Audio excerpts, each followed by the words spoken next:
শাশ্বতী রায়ের লেখা গল্প সোহিনী। কী রে, বসে আছিস যে, বাড়ি যাবি না? পৃথার ধাক্কাতে ঘোর কাটে সোহিনীর।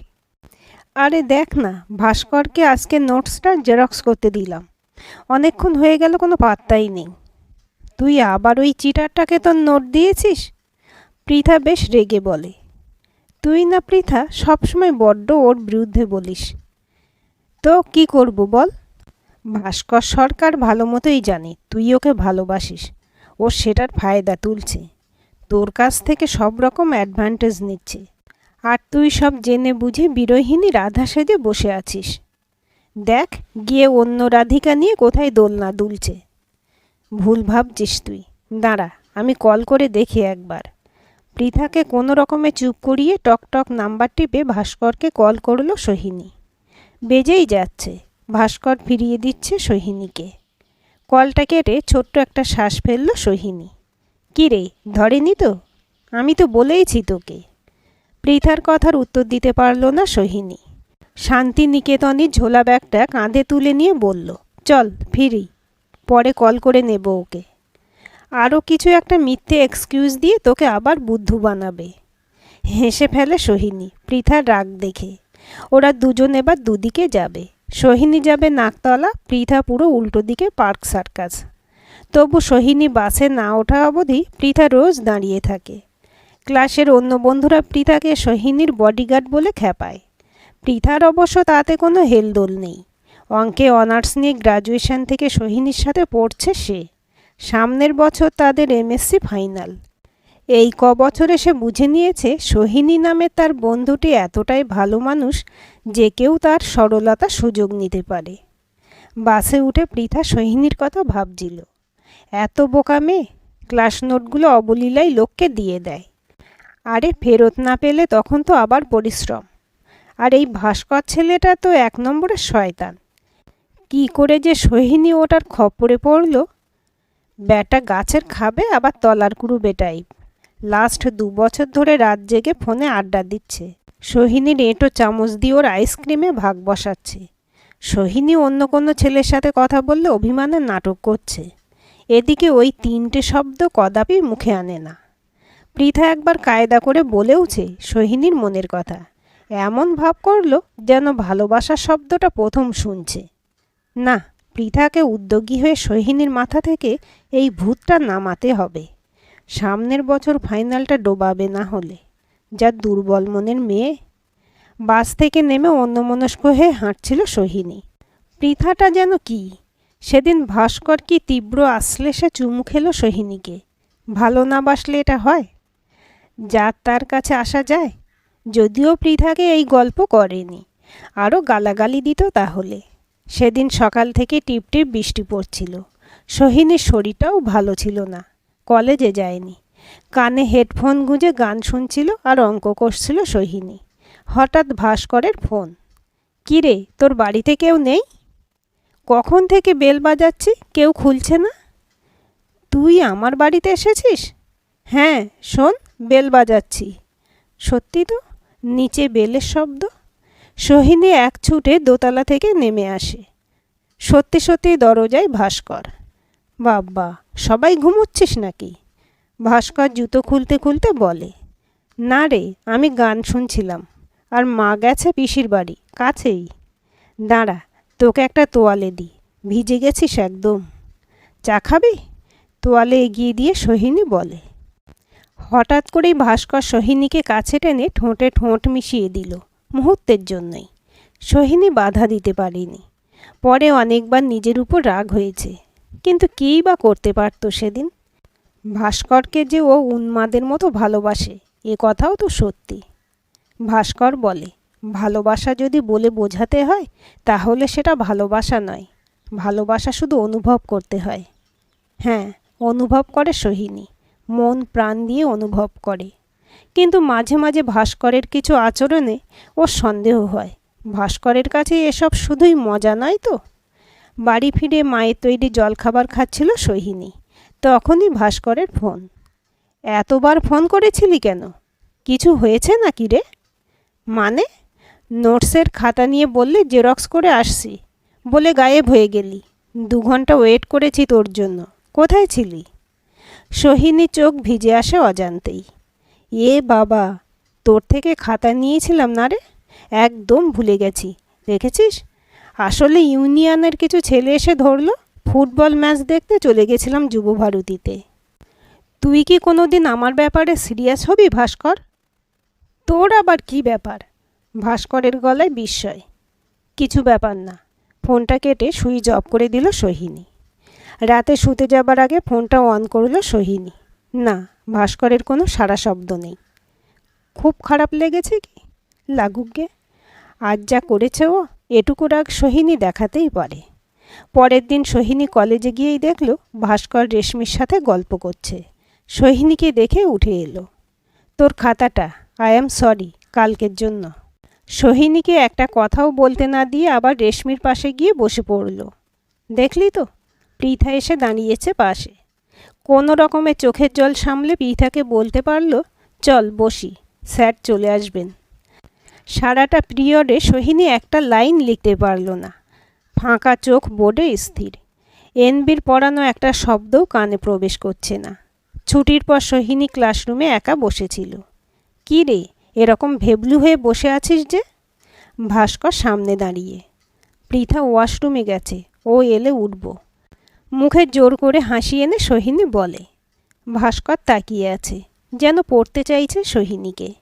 কিছু বলবি? সোহিনী জিজ্ঞাসা করে।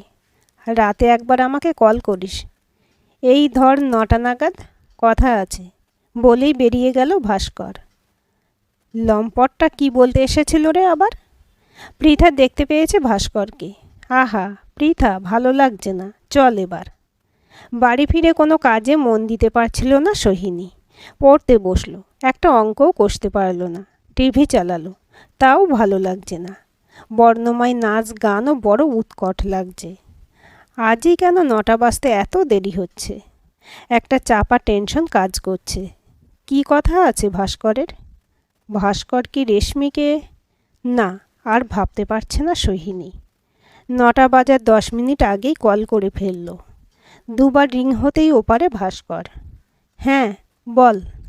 ও মা, তুই তো কল করতে বললি। সোহিনী ঘামছে অল্প অল্প। হ্যাঁ, আমিই বলেছিলাম। বুঝতে পারছি না কিভাবে বলবো। তুই আমার কাছে লজ্জা পাচ্ছিস ভাস্কর? কষ্ট করে হাসে সোহিনী। না রে, লজ্জা ঠিক না, তবে বলতেও কেমন যেন বাধো বাধো লাগছে। তুই বরং ফোনটা ছাড়, আমি মেসেজ করে দিচ্ছি। না, তোর যা বলার আছে মুখে বল। সোহিনী বেশ উত্তেজিত হয়ে বলে। আমি পারবো না বলতে। ফোনটা কেটে দেয় ভাস্কর। 2-3 মিনিট অপেক্ষার পর ভাস্করের মেসেজটা ঢুকলো সোহিনীর ফোনে। আমি জানি তুই কি চাস, কিন্তু সেটা আমার পক্ষে সম্ভব নয়। তোকে আমার অসুবিধাটা বোঝাতে পারবো না। তুই খুব ভালো মেয়ে, মন দিয়ে পড়াশোনাটা কর, আর প্লিজ আমায় ভুলে যা। সোহিনী ফোনটা হাতে নিয়ে থরথর করে কাঁপছিল। বুকে চাপ চাপ ব্যথা হচ্ছে। এগুলো কি লিখলো ভাস্কর? আবার পড়লো মেসেজটা। না, সত্যিই তো, এই তো পরিষ্কার লেখা, সেন্ডার ভাস্কর। উফ মাগো, আমি মরে যাচ্ছি না কেন? বাহ্য জ্ঞান লুপ্ত হয়ে হাউ হাউ করে কাঁদছিল সোহিনী। এই মামনি, কি হয়েছে তোর? চমকে উঠল সোহিনী। সামনে মা দাঁড়িয়ে। 7 দিন পর আজ কলেজে এলো সোহিনী। এর মধ্যে পৃথা অনেকবার ফোন করে খবর নিয়েছে। বারবার বলেছে ছুটি না করতে, ইম্পর্ট্যান্ট ক্লাস আছে। সোহিনী শোনেনি। ওর একটু সময়ের দরকার ছিল নিজের জন্য। ভাস্কর আর কোনো যোগাযোগ করেনি। সোহিনী জানতো কলেজে গেলেই ভাস্করের মুখোমুখি হতে হবে। তার জন্য ও রোজ নিজেকে প্রস্তুত করেছে। নিজেকে বকে ধমকে মন থেকে দুর্বলতা নামক কীটটাকে সরাতে চেষ্টা করেছে। আজ কলেজে পা রেখেই বুঝেছে কোথায় যেন তাল কেটে গেছে। ভাস্কর বেশ স্বাভাবিকই আছে। গল্প আড্ডা চলছে পুরনো মেজাজে। সোহিনীকে যেন চেনেই না। মাঝে মাঝে এদিক সেদিক থেকে বন্ধুদের 2-4টে ছুটকো ছাটকা মন্তব্য উড়ে এলো। রাহুল আর অঞ্জলি কা ফির সে ঝগড়া হো গয়া। চোখ কান বুজে ক্লাসগুলো করলো সোহিনী। বুঝলো এগুলো সয়ে যেতে কিছুদিন সময় লাগবে। পৃথা যদিও খুশি। সোহিনী যে এভাবে নিজেকে সামলাতে পারবে ও ভাবতেই পারেনি। বাসস্ট্যান্ডে দাঁড়িয়েছিল দুই বান্ধবী। অনর্গল বকবক করা পৃথাকে চুপ দেখে সোহিনী বলল, বাব্বা, ভগ্নহৃদয় তো আমার। তোর কি হলো সখী? পৃথা সোহিনীর হাতটা চেপে ধরে বলল, আমি সবসময় তোর পাশে আছি, মনে রাখিস। সোহিনীদের বাড়িতে আজ সাজো সাজো রব সকাল থেকেই। পাত্রপক্ষ দেখতে আসবে সোহিনীকে। এমএসসিতে পৃথা আর ওর দুজনেরই ফার্স্ট ক্লাস এসেছে। ভাস্কর 12 নম্বরের জন্য মিস করেছে। পৃথা যত না নিজের ফার্স্ট ক্লাসে খুশি হয়েছিল, তার থেকে বেশি ভাস্করের সেকেন্ড ক্লাস পাওয়াতে খুশি। সোহিনীকে এসব আর আগের মতো ছুঁতে পারে না। এমএসসি ফাইনালের পরই ও একটা প্রাইভেট স্কুলে চাকরি পেয়ে গেছে। এখন ওর লক্ষ্য নেট দিয়ে কলেজে চাকরি। পাত্রপক্ষ আসবে শুনে একটু বেঁকে বসেছিল, কিন্তু বাবা মায়ের মুখ চেয়ে রাজি হয়েছে শেষ অবধি। ওর শর্ত শুধু একটাই, বিয়ের পর চাকরি করতে দিতে হবে। আয়ুষের বাড়ি থেকে এক দেখাতেই পছন্দ করে ফেলল সোহিনীকে। সোহিনী সুন্দরী, সোহিনী শিক্ষিতা, সচ্ছল পরিবারের একমাত্র মেয়ে সোহিনী। না করার কোনো প্রশ্নই উঠল না। সোহিনীর চাকরি করাতেও তাদের কোনো আপত্তি নেই। বেশ জাঁকজমক করে সোহিনীর বিয়েটা হয়ে গেল। মধুচন্দ্রিমা থেকে ফেরার পরেই সোহিনী বুঝতে পারল আয়ুষ কোনো দিক থেকেই তার মনের মতো নয়। প্রায় দিনই নেশা করে বাড়িতে আসে। খুবই আত্মকেন্দ্রিক, নিজের প্রয়োজন ছাড়া কিছুই বোঝে না। সময়ে সব না পেলে চিৎকার করে বাড়ি মাথায় করে। বাবা মাও ছেলেকে বেশ ডরায়। সোহিনী বুঝে গেল বাকি জীবন তাকে এই নিয়েই চলতে হবে। অবশ্যই এসব কথা সে কোনোদিন বাড়িতে বলতে যায়নি। শুধু শুধু বয়স্ক মানুষ দুটোকে চিন্তায় ফেলে কী লাভ। মা যদিও রোজ ফোনে জানতে চায়, হ্যাঁ রে মামনি, ঠিক আছিস? ভালো আছি মা, মনে মনে হাসে সোহিনী। ভাগ্যিস, মা তার মুখটা দেখতে পাচ্ছে না। আয়ুষ ভালোবাসে তো তোকে? হ্যাঁ মা, খুব। আজ কথা বলতে বলতে টের পায় সোহিনী, গাটা আবার গুলাচ্ছে। এখন রাখছি মা। ফোনটা ব্যাগে রেখেই বাথরুমে ছুটল সোহিনী। কিছু উঠছে না জল ছাড়া। সকালেও একবার হয়েছিল। বমি হবার পর হাঁপাচ্ছিল সোহিনী। চোখে মুখে ভালো করে জলের ঝাপটা দিল। জল লেগে ঘাড় আর গলা জ্বালা জ্বালা করছে। তাদের বাথরুমের আয়নাটা বেশ পুরনো, যেন ক্ষতচিহ্নতে ভরা। তারই ফাঁক দিয়ে সোহিনীর ঘাড়ের গলার ক্ষতগুলো দেখা যাচ্ছে। কাল রাতে আয়ুষের ভালোবাসার চিহ্ন। রুমাল দিয়ে মুখটা ভালো করে মুছে স্টাফ রুমে এলো সোহিনী। আজ একবার ডাক্তারের কাছে যেতে হবে। আয়ুষকে বলে লাভ নেই। স্কুল ছুটির পর বিকেলে সোহিনী একাই ছুটল। সোহিনীদের ফ্যামিলি ফিজিশিয়ান ডাক্তার ব্যানার্জি ভালো করে পরীক্ষা করে একজন গাইনোকোলজিস্ট রেফার করে দিলেন। স্কুলের চাকরিটা ছেড়ে দিয়েছে সোহিনী। এই শরীরে আর পেরে উঠছিল না। বাড়িতেই থাকে সারাদিন। পৃথা মাঝে মাঝে ফোন করে। একদিন ওর স্কুলে তাড়াতাড়ি ছুটি হয়, এসে দেখাও করে গেছে। সাথে একটা নতুন খবরও নিয়ে এসেছিল, ভাস্কর ব্যাংকে চাকরি পেয়েছে। মুখে কিছু প্রকাশ না করলেও মনে মনে খুব খুশি হয়েছিল সোহিনী। আর মাত্র 2 মাস বাকি, তারপরেই বাড়িতে নতুন অতিথি আসবে। সোহিনী শ্বশুরমশাইয়ের উদ্যোগে বাড়িতে কিছু মেরামতির কাজও চলছে। সোহিনী আর আয়ুষের এখন ঠাঁই হয়েছে গেস্ট রুমে। তাদের বেডরুম মেরামত করে রং করানো হবে। সোহিনী কখনো কখনো এসে উঁকি দিয়ে যায় তাদের ঘরে। বাড়িতে বেশ খুশির পরিবেশ। শুধু আয়ুষকে দেখেই বোঝা যায় না আদৌ সে খুশি কিনা। সোহিনীর কপালে সুখ বেশি দিন সইল না। বাথরুমটা মনে হয় পিছলে ছিল। ঘটেই গেল দুর্ঘটনাটা। হ্যালো বুবাই, সর্বনাশ হয়ে গেছে। কি হয়েছে মা? আয়ুষের গলায় উৎকণ্ঠা। তুই তাড়াতাড়ি বাড়ি চলে আয়। সোহিনী বাথরুমে পড়ে গেছে। তোর বাবা অ্যাম্বুলেন্সে খবর দিয়েছে। বাচ্চাটা মনে হয় আর নেই রে। হাসপাতাল থেকে ছাড়া পেয়ে সোহিনী দিন 15 বাবা মায়ের কাছে ছিল। আজই এ বাড়িতে ফিরেছে। বাড়ির পরিবেশ থমথমে। এই 15 দিনে কেউ একবারও ফোন করে খোঁজ নেয়নি সোহিনীর। সোহিনী একদিন যেচে আয়ুষকে ফোন করেছিল অফিসে। খুব দায়সারাভাবে উত্তর দিয়েছিল আয়ুষ। সোহিনীর প্রতি বাড়ির সবার ব্যবহার হঠাৎই যেন বদলে গেছে। সবচেয়ে বেশি বদলে গেছে আয়ুষ। সোহিনী আর কোনোদিন মা হতে পারবে না, এই ভাবনাটাই হয়তো আয়ুষকে আরও বদলে দিয়েছে। এখন সে ইচ্ছে মতো বাড়িতেই গ্লাস বোতল নিয়ে বসে পড়ে। বাবা মাকেও তোয়াক্কা করে না। সোহিনী কিছু বলতে গেলেই তেড়ে আসে। দুর্ব্যবহার সহ্য করতে করতে সোহিনীর অনুভূতিগুলো কেমন যেন ভোঁতা হয়ে গেছে। মা বলছিল সামনের মাস থেকে আবার স্কুলে জয়েন করতে। একটা স্কুলে অ্যাপ্লাইও করেছে সোহিনী। দেখা যাক কি উত্তর আসে। অফিস থেকে ফিরে বাড়ির পাজামা পাঞ্জাবিতে নিজেকে বদলাচ্ছিল আয়ুষ। সোহিনী জলখাবার বানাচ্ছে রান্নাঘরে। ছ্যাঁকছোক শব্দ পাওয়া যাচ্ছে। আজকে অফিসে বেশ চাপ গেছে। পরপর 2টো মিটিং ছিল। আয়ুষদের টিম আজ খারাপ পারফরমেন্সের জন্য খুব কোণঠাসা হয়েছে। মেজাজটা খিঁচড়েও আছে। Pick pick pick. সোহিনীর ফোনে মেসেজ ঢুকলো। কি মনে হতে আয়ুষ মেসেজটা খুলল। কনগ্রাচুলেশনস, তুই পারবি আমি জানতাম। প্রিন্সিপালের তোকে খুব পছন্দ হয়েছে। কালই অ্যাপয়েন্টমেন্ট লেটার হাতে পেয়ে যাবি আশা করছি। সোহিনীর প্রাণের বন্ধু পৃথার মেসেজ। মাথাটা গরম হয়ে গেল আয়ুষের। সোহিনী যে আবার চাকরির চেষ্টা করছে কাউকে জানায়নি তো। মা অবশ্য বলেছিল সোহিনী 2 দিন বেরিয়েছিল।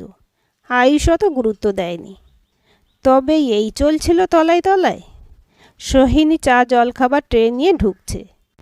তুমি চাকরির চেষ্টা করছো বলনি তো? আয়ুষের গলায় ঝাঁঝ স্পষ্ট। তুমি কি করে জানলে? এটা আমার প্রশ্নের উত্তর নয়। পৃথাকে বলেছিলাম ওর স্কুলে কথা বলতে। সোহিনী আমতা আমতা করে। পৃথা মানে ওই বিশ্রী একটা গালাগালি দেয় আয়ুষ। একদম বাজে কথা বলবে না। সোহিনীও এবার গলা চড়ায়। কেন বলবো না? বাঁজা মেয়ে ছেলে কি ভেবেছিস? তোরা 2 বন্ধু মিলে বেশ্যাবৃত্তি করে বেড়াবি আর আমি সেটা মেনে নেব? আবার বাজে কথা বলছো? এসব কথাতেই তোমার ক্লাস বোঝা যায়। আর সামলাতে পারল না আয়ুষ নিজেকে। অফিসে ছাড়া জামা কাপড়ের পাশ থেকে বেলটা হাতে তুলে নিল। মিসেস চৌধুরী, মিসেস চৌধুরী আমার কথা শুনতে পাচ্ছেন? পাচ্ছি। অনেক কষ্টের ডান চোখটা একটু খোলে সোহিনী। সামনে নীল শার্ট পরা এক ভদ্রলোক, গলায় স্টেথো। চারপাশে হালকা সবুজ পর্দা। একটা বিপ বিপ শব্দ একটানা বেজে যাচ্ছে। আমি কি হাসপাতালে?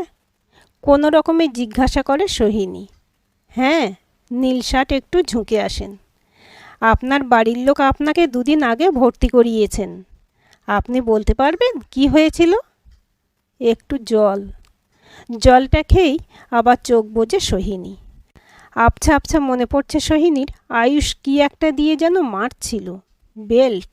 হ্যাঁ, বেল্ট দিয়েই তো। ওর গায়ের জোরের সাথে পারছিল না সোহিনী। বাঁ চোখটা খুলতে পারছে না। ওখানেও কি মেরেছিল আয়ুষ? মনে নেই। মারাত্মকভাবে জখম হয়েছিল সোহিনী। আয়ুষ নিজেও বোধহয় ভাবতে পারেনি এতটা বাড়াবাড়ি হয়ে যাবে। সোহিনীর জখমগুলো দেখা মাত্র হাসপাতাল থেকে পুলিশে খবর দেওয়া হয়। আয়ুষ আর ওর বাবা মা 3 জনকেই অ্যারেস্ট করা হয়েছিল। পরে সোহিনীর বয়ানের উপর ভিত্তি করে আয়ুষের বাবা মাকে রেহাই দেওয়া হয়েছে। 2 সপ্তাহ হাসপাতালে থাকার পর সোহিনী আজ বাড়ি ফিরেছে। বাঁ চোখটা অল্পের জন্য রক্ষা পেয়েছে সোহিনীর। ডিসেম্বর মাস চলছে। বেশ ঠান্ডা এবার কলকাতাতে। বাবা আয়ুষ তার ডিভোর্সের ব্যাপারে কোর্টে গেছে। বারান্দায় বসেছিল সোহিনী। মা 1 প্লেট ফল কেটে রেখে গেছে। কী রে, শরীর কেমন এখন? পৃথার গলা। ধীরে ধীরে ঘাড় ফেরায় সোহিনী। পৃথা এসেছে। কিন্তু সঙ্গে ও কে? ভাস্কর না? হ্যাঁ, ভাস্করই তো। দাড়ি রেখেছে, অল্প মুটিয়েছেও যেন। খুব অবাক হয়েছিস তো? ভাস্কর মিটিমিটি হাসছে। পৃথার কাছে সব শুনলাম, তাই। এই তোরা কথা বল, আমি মাসিমাকে একটু চায়ের জন্য জ্বালাই। পৃথা ভিতরে চলে যায়। মনে মনে হাসছিল সোহিনী। তাকে আর ভাস্করকে কথা বলার সুযোগ করে দিচ্ছে পৃথা, যে কিনা ভাস্করের নাম শুনলেই খেপে উঠত। সোহিনী কি আজ এতই করুণার পাত্রী? তুই কি রাগ করলি আমার আশাতে? বিশ্বাস কর, আমি থাকতে পারলাম না সব শুনে। তাই আমাকে দয়া করে দেখতে চলে এলি। সোহিনীর গলা বুঝে আসে। এভাবে বলিস না সোহিনী, তুই বিশ্বাস করবি না। কিন্তু তখনকার পরিস্থিতিতে আমার কিছু করার ছিল না। আমি তখন কি ছিলাম বল? আমার পরিবার, আর্থিক অবস্থা কোনো কিছুই তোর সাথে মিলত না। আমি এসব ভুলে গেছি ভাস্কর। প্লিজ সোহিনী, একবার ভেবে দেখিস। আমি তোর পাশে থাকতে চাই। ভাস্করকে থামতে হলো। পৃথার সাথে মাও এসেছে চা আর পাঁপড় ভাজা নিয়ে। পৃথা ফোন করেছিল দুপুরে, ইনিয়ে বিনিয়ে ভাস্করের কথা বলছিল। ভাস্কর নাকি খুব চাইছে সোহিনীর সাথে সম্পর্কটা আবার জোড়া দিতে। সোহিনীও কি তাই চায়? নিজেকে প্রশ্ন করেছিল সোহিনী। বড় দোলাচল। মামনি, ভাস্কর এসেছে। মা দাঁড়িয়ে দরজায়। মায়ের মুখটা দেখে বড় মায়া হলো সোহিনীর। বড্ড চাইছে মা এই সম্পর্কটা। আসছি মা, ওকে বসাও। নাইটিটা বদলে বসার ঘরে এলো সোহিনী। মা নতুন গুড়ের পায়েস করেছিল, ভাস্করকে খেতে দিয়েছে। মায়ের সাথে গল্প করতে করতে খাচ্ছে ভাস্কর। ওই তো মামনি এসে গেছে, তোমরা গল্প করো, আমি রাতের রুটিগুলো করে ফেলি। মামনির বাবা শীতকালে রাতে রুটি খায়, ভাত খেতে চায় না। মা চলে যেতে ভাস্করের মুখোমুখি সোফাতে বসলো সোহিনী। কোনো রকম ভনিতা না করে বলল, পৃথা বলছিল তোর আমায় কিছু বলার আছে। হ্যাঁ আছে। একটুক্ষণ চুপ করে থাকে ভাস্কর, তারপর কেটে কেটে বলে, আমি তোকে বিয়ে করতে চাই সোহিনী। ঘরে এখন পিন পড়লেও শোনা যাবে। প্রতিটা সেকেন্ড ভাস্করের কাছে কয়েক যুগ মনে হচ্ছে। আমি পারবো না রে ভাস্কর, সোহিনী বলে ওঠে। আমায় ভুল বুঝিস না। আমি তোকে যতটা ভালোবেসেছিলাম ততটা কোনোদিন কাউকে বাসিনি, আর হয়তো বাসতেও পারবো না। আমায় একটা কথা বলতো, একজনের অত্যাচারে আমি বেরিয়ে এসেছি বলে আমায় আর একজনকে অবলম্বন করতে হবে কেন? অবলম্বন ছাড়া কি মেয়েরা বাঁচতে পারে না? একজন নারীকে সম্পূর্ণ হতে গেলে কি একজন পুরুষকেই চাই? হোক না সে পুরুষ যতই নিষ্ঠুর অত্যাচারী। মাদার টেরেসাকে কি তুই নারী বলবি না তাহলে? ভাস্কর চুপ। সোহিনী বলে চলে, বিশ্বাস কর ভাস্কর, তোর উপর আমার কোনো রাগ, অভিমান, অভিযোগ নেই। কিন্তু এটাও সত্যি, আমি আমার বাকি জীবন কাটাবার জন্য কোনো পুরুষকে অবলম্বন করতে চাই না। বন্ধু হিসেবে পাশে থাকতে পারিস, কিন্তু ওইটুকুই, এর বেশি আমি কিছু চাই না। আর এর বেশি কিছু আমি দিতেও পারবো না। এতক্ষণ অবাক হয়ে সোহিনীকে দেখছিল ভাস্কর। এবার সোফা ছেড়ে উঠে সোহিনীর পাশে এসে দাঁড়ালো। কোনো দিন যদি তোর কোনো কাজে লাগতে পারি জানাতে দ্বিধা করিস না। ধীর পায়ে দরজার দিকে যাচ্ছে ভাস্কর। বেরিয়ে যাবার আগে একবার তাকালো সোহিনীর দিকে। নতুন বছর খুব ভালো কাটুক, সব ইচ্ছে যেন পূর্ণ হয় তোর। তোরও। মুখে অনাবিল হাসি সোহিনীর। আলো আঁধারিতে মিলিয়ে যাচ্ছে ভাস্কর। গায়ে ভালো করে শালটা জড়িয়ে বারান্দায় এসে দাঁড়ালো সোহিনী। কাল 1 জানুয়ারি, বছরের শেষ দিনে আলোয় ভাসছে শহর থেকে শহরতলি। আলো আসবে হাজার হাজার সোহিনীদের জীবনেও। নতুন বছর সোহিনীদের নিজেকে চিনতে শেখাবে। শেখাবে পরজীবী হয়ে অসম্মানের সাথে বাঁচার থেকে একার লড়াই অনেক বেশি সম্মানের। সেখানে হার জিত নেই, আছে শুধু প্রতিদিন নতুন করে বেঁচে থাকার আনন্দ। আলো, আরও আলো, আরও আলো। আজকের গল্পটি কেমন লাগলো কমেন্ট করে জানাবেন। ভালো লাগলে লাইক, শেয়ার এবং হাইপ করবেন। আর চ্যানেলটি সাবস্ক্রাইব করে বেল আইকনটি ক্লিক করে রাখতে ভুলবেন না।